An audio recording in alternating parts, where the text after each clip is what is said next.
ఇగో ముందు కూర్చో. వెళ్ళి కాస్త మంచినీళ్ళు పడరా. బాబాయ్ ఆగాగు, మంచినీళ్ళు తాగి చెప్తా గాని.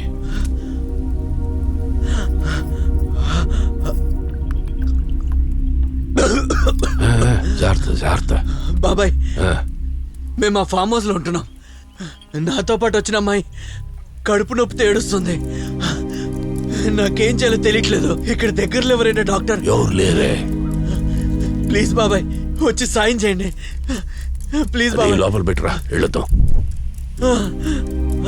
పదండి పదండి పద.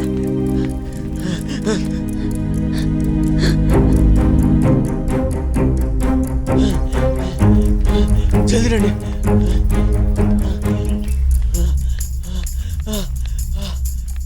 రండి. అమ్మాయి రూమ్ లోనే.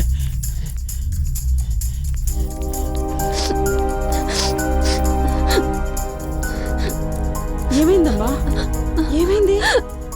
ఎందుకు ఏడుస్తున్నావు? చాలా పెయిన్ గా ఉందా ఆంటీ? ఏం కాదులే, లే లే ఒకసారి. వాచ్మెన్ సిద్ధులు ఉండాలి. ఏడిపోయినాడు? మేము వచ్చిన రోజే ఇంటికి పోయేస్తాడు బాబాయ్. మళ్ళీ ఇంకా రాలేదు. ఈ మాయిదారు రోగాన్ని భయపడి ఆడి ఉండిపోయినట్టున్నాడు.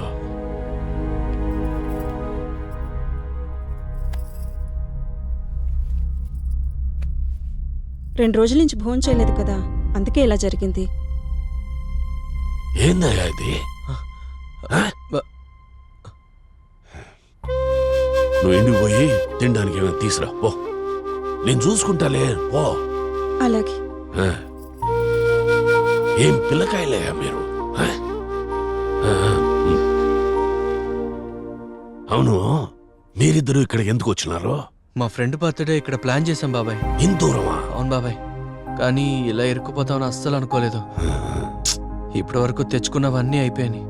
ఏదో ఒక విధంగా హైదరాబాద్ వెళ్దాం అనుకుంటే పోలీసు వాళ్ళు మా కార్ సీజ్ చేశారు. మీరిద్దరే ఇక్కడికి వచ్చినారా? లేదు బాబాయ్, నలుగురు వచ్చాం. మరి ఆ ఇద్దరు? అర్జెంట్ గా కాల్ వస్తే వాళ్ళు హైదరాబాద్ వెళ్లాల్సి వచ్చింది. సడన్ గా ఈ లాక్డౌన్ వల్ల వాళ్ళు అక్కడే ఉండిపోయారు. ఇక్కడ మేము ఇరుక్కుపోయాం. అట్టనా?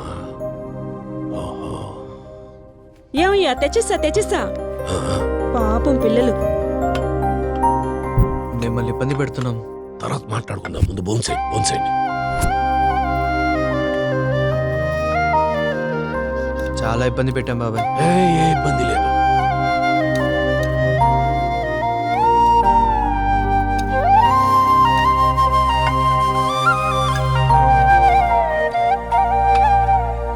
ఎలా ఉంది?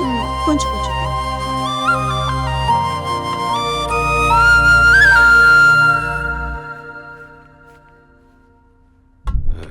ఇటువో. వదిలే.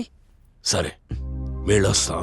సరే బాబాయ్. రాత్రా ఇంటికాడికి పోయినానికి వచ్చేయండి. సరే బాబాయ్. థ్యాంక్ యూ బాబాయ్. Okay, thank you.